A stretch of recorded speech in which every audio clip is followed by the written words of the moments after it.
Hi everybody, it's Librarian Faith from the Mandel Public Library of West Palm Beach. And today, I'm going to show you how to make a Doctor Who Perler Bead keychain. Let's get started, shall we? You're going to need a couple of things in order to do this project. Firstly, and perhaps most importantly, you're going to need Perler Beads. Now I have this giant pack of 11,000. If you're only going to make one or two keychains, then this works perfect. If you want to make more than that, then I would highly recommend buying your Perler Beads already pre-sorted into different colors. I've also gone ahead and sorted my Perler Beads into the colors I'll be using. Then you'll need a Perler Bead board. I'm going to be using 2 of them as this is a relatively long project. You'll need a pattern. I got this off of seekpng.com, but any sort of pixel art would work perfect for Perler Beads, and that's kind of the allure of them. You'll also need a piece of parchment paper and an iron. Both of these are off screen. You can use wax paper, but it tends to stick to the beads more than parchment paper does. Lastly, you'll need the hardware in order to make it into a keychain. Now I'm going to be leaving a little hole out of the very bottom of my sonic screwdriver, and I'm going to be using the metal loops to go ahead and put it into that little gap I'll be leaving, and the keychain part with the clip. Let's go ahead and move on to our next step. Now, once you have your beads sorted and your mat in place, you can go ahead and take your pattern and start laying the beads out on the mat. Like I said, this one is technically two mats put together, but since the sonic screwdriver is so long, we needed that. Also, this part right here in the middle is where I'm going to be leaving a hole out. This makes it easier to thread the circle wire through later on.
Okay, now that we have our edited version of our sonic screwdriver done, as you can see I shortened it here in the middle just a little bit, just to give it a little bit extra strength. You don't want it to be too narrow in certain spots, otherwise it can crack easily. But now I'm going to take some see-through Perler beads, now that I'm here and looking at the finished result. And I'm just going to put those in between the prongs here and in this little spot right here. Again, this is just to give it some extra strength. This is going to be a keychain, so it's going to be slamming up against a bunch of stuff, and you want to make sure it's strong enough to be able to withstand that constant wear and tear. And since these are see-through, they shouldn't distract from the pattern too much.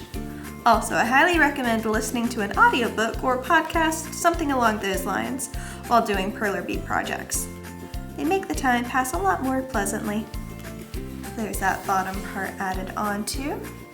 I'm just going to put some in these 2 little spots. Now, I didn't pre-count the exact number of beads I need to use, because I knew I would be editing the pattern just a little bit as I go along and see what would work best. You also probably noticed that I ran out of black Perler beads right around in the middle. That sort of thing will happen.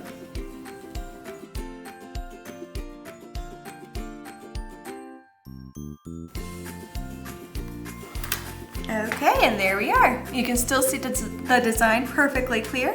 It'll just make this a little bit sturdier. Okay, now that we have our design finished, we're gonna go ahead and lay our parchment paper over the design, and we're gonna wait for the iron to heat up. It'll take a minute. Now that the iron's heated up a bit, we're gonna go ahead and gently press it on top of our design. Slowly moving it back and forth, applying a little bit of pressure here and there. Get it good and melted right here on the end where we'll be putting our hardware.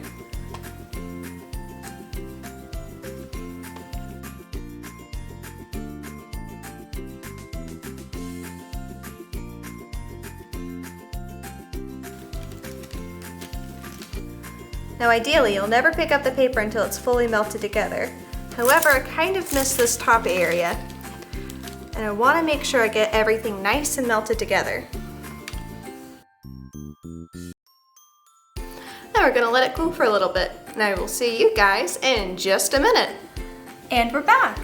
Now off camera, I've gone ahead and pressed it with an iron on both sides.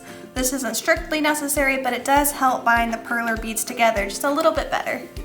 I think it turned out looking pretty cool, don't you? Now we're gonna go ahead and add our hardware to it to make it a true keychain. So we're gonna start off with this little piece. It's just an O-ring. We're gonna peel it open and string it through that little gap at the bottom, carefully.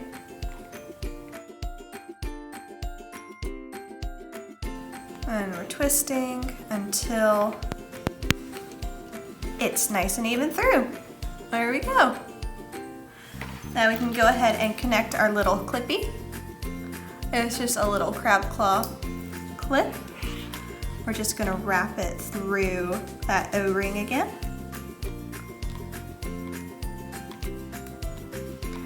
And we're done. I had a lot of fun making this craft, and I hope you'll try out Perler Beads. I know you'll have fun doing it too. Also, be sure to check out our wide array of programs we have going on this month in May. We have lots of cool stuff, and I hope you'll drop by. Well, until next time everybody, happy crafting!